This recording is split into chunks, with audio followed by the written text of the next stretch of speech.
شوف بقى فضل الذكر.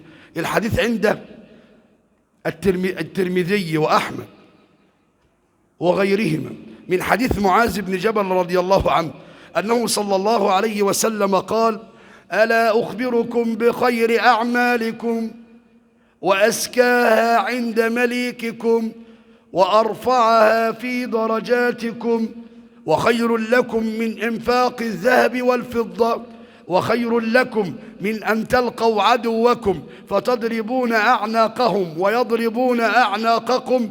قلنا: بلى يا رسول الله. قال: ذكر الله. أفضل شيء. تخيل أنت بقى لو شغلت لسنة ذكر في الأيام الجميلة المباركة دي، أجرك مضاعف أضعاف أضعاف أضعاف ما تتخيل.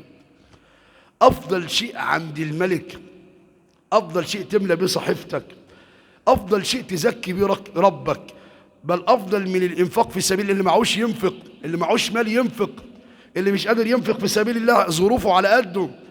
العمل ده أفضل من الإنفاق في سبيل الله، بل أفضل من الجهاد في سبيل الله في وقت ما فيش فيه جهاد. يعني الذكر ده أفضل عمل في الدنيا.